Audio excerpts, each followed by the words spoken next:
lies. Look me in the face, tell me that you love me, even if it's fake. Hello everyone, welcome back to my channel commerce with Anjali तलवार।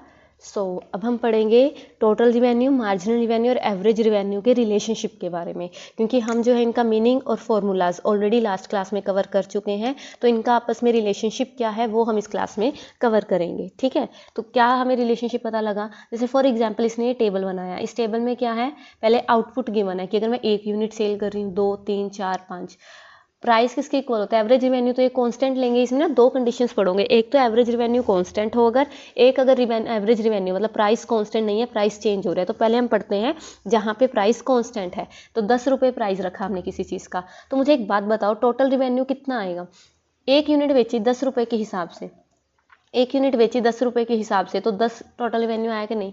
2 unit बेची 10 रुपये के हिसाब से, 20 रुपये आगे multiply करके। किसी चीज़ की 3 यूनिट बेची, एक का प्राइस 10 है तो 30 रुपये कमा लिया आपने।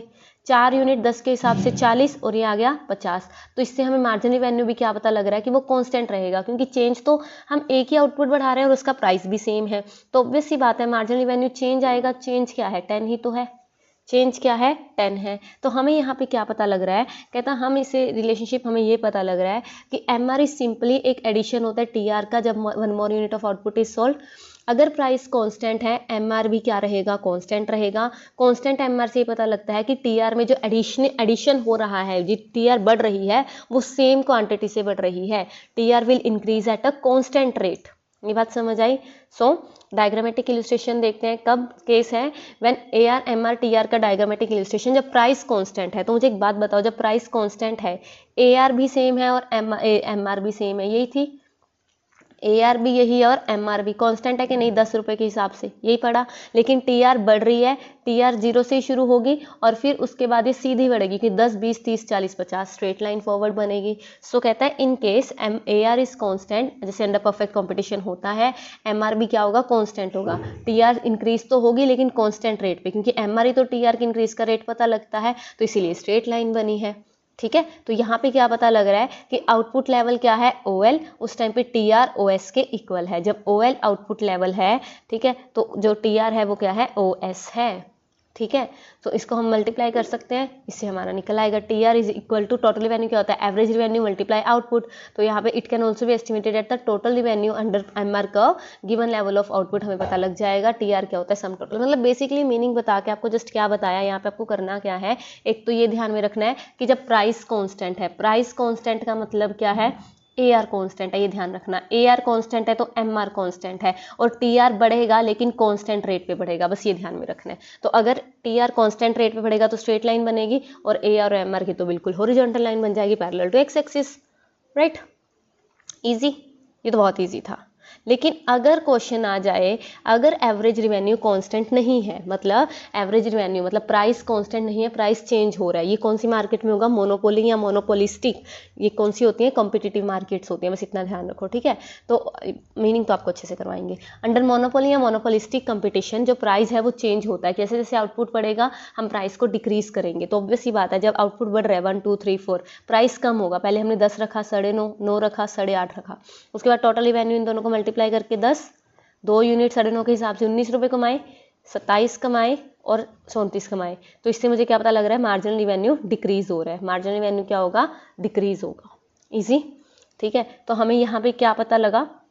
हमें यहाँ पे पता लगा in case A R is declining, M R भी डिक्लाइन हो रहा है। अगर ए आर 0.5 से डिक्लाइन हो रहा है, एम आर 1 से डिक्लाइन हो रहा है, मतलब मोनोपोली या मोनोपोलिस्टिक कंपटीशन में एम आर जो डिक्लाइन तो होगा लेकिन ए आर से फास्टर डिक्लाइन होगा।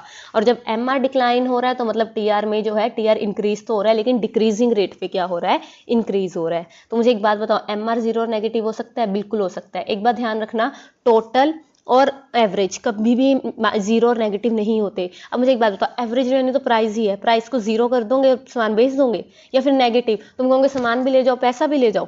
पॉसिबल ही नहीं है। तो इसीलिए टोटल रिवेन्यू भी नहीं हो सकता, लेकिन मार्जिनल रिवेन्यू 0 और नेगेटिव हो सकता है, जैसे इस टेबल में इन्होंने दिखाया। अगर एवरेज रिवेन्यू इतना कम कर दे और आउटपुट 1 2 4 5 डायरेक्ट इन्होंने सेल किया है तो टोटल रिवेन्यू में जो चेंज आएगा उससे मार्जिनल रिवेन्यू पहले कम होगा, जीरो होगा, नेगेटिव होगा। तो इससे क्या पता लगा, MR कैन बी जीरो और इवन नेगेटिव जब प्राइस डिक्लाइन हो रहा है। TR बढ़ना शुरू कर देगा जब MR जीरो होगा तो TR उस टाइम पे मैक्सिमम है, और जैसे ही MR नेगेटिव हुआ TR गिरना शुरू कर देगा लेकिन जीरो नहीं होगा। MR जब डिक्लाइन हो रहा है तो मतलब TR में हम कम ऐड कर रहे हैं, तो TR इंक्रीज तो हो रहा है लेकिन डिक्रीजिंग रेट पे।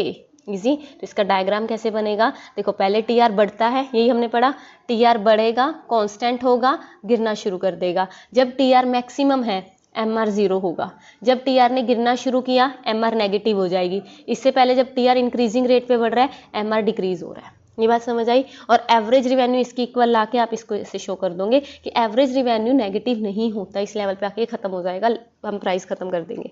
ये बात समझ आई, इजी, ठीक है।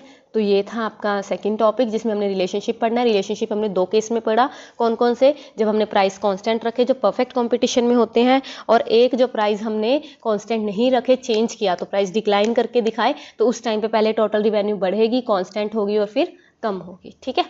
सो इसको कंप्लीट कीजिए, नेक्स्ट क्लास में विद मार्केट्स मिलते हैं। Thank you so much.